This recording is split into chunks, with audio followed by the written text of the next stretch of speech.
Nous emmène à cette question.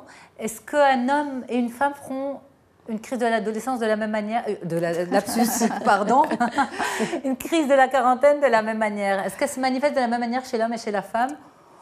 Grosso modo, non. On va voir que chez l'homme, il va avoir tendance à chercher un sens ou à changer son mode de vie de manière assez radicale. Okay. De manière plus classique, on a déjà vu ce qu'on a vu, entendu et lu. On voit très souvent que l'homme va être dans une certaine quête de jeunesse pour se prouver à lui-même, encore une fois, qu'il est toujours jeune, qu'il est toujours dans la séduction, avoir une partenaire plus jeune, avoir un look plus jeune, se faire plaisir avec une nouvelle voiture, et très souvent c'est une voiture de sport qui va être criante avec des couleurs voilà, justement, qui attirent l'attention. Donc souvent on va se retrouver avec un certain paraître chez l'homme. Est-ce qu'il faut s'inquiéter, parenthèse, d'un homme qui change son look?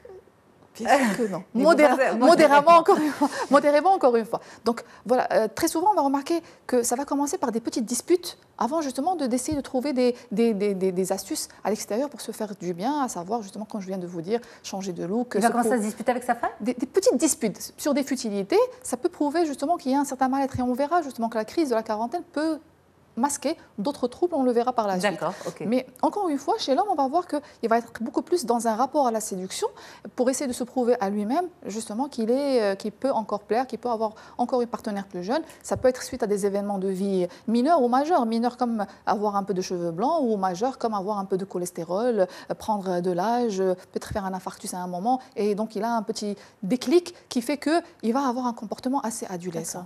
Ça s'installe du jour au lendemain? Franchement, non. Non.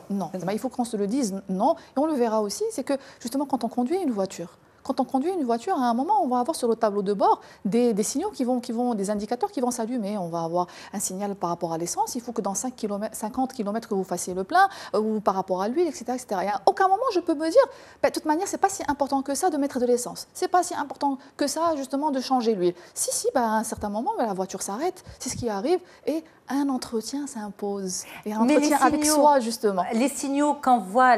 Alors... Voilà, en fait, c'est très particulier. Le tableau de bord est là. Le tableau de bord est là, ok, très bien. Cet homme, et après on passe à la femme, mais on reste sur l'homme pour le moment. Cet homme qui démarre sa crise de la quarantaine, lui, est-ce qu'il s'en rend compte? Et son épouse, est-ce qu'elle peut s'en rendre compte?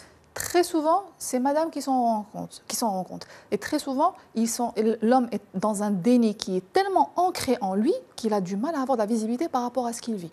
Lui, pourquoi? Justement, il faudra le voir en thérapie. Qu'est-ce qui fait justement qu'il y a un obstacle? Mais les thérapies, justement, que vous pouvez faire... Une levée d'inhibition, justement, par rapport à l'existence. Et que, justement, dans son entourage, on va voir qu'il y avait une sécurité acquise et que le changement, au fur et à mesure, est devenu brutal, que madame n'arrive pas à suivre le changement imposé par monsieur.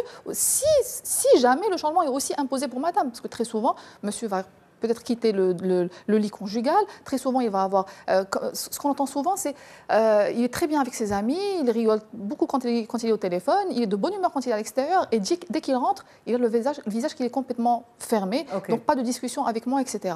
Et je remarque aussi des changements au niveau de son comportement habituel, à savoir passer des heures et des heures devant la salle de bain, vouloir se faire beau, et c'est très bien. Oui, pour moi, jusque-là, c'est pas négatif. Mais en tout cas, on va voir que l'autre conjoint va remarquer ces changements au niveau comportemental, mais aussi au niveau mental, au niveau Mais cognitif. Lui ne s'en rend pas compte. Très souvent, ils ne s'en rendent même pas compte combien la crise est ancrée en eux. Ok. On va revenir sur le cas homme dans un petit moment. On s'occupe du cas femme aussi. C'est important. Est-ce que la femme qui fait sa crise de la quarantaine est aussi dans cette quête de la séduction?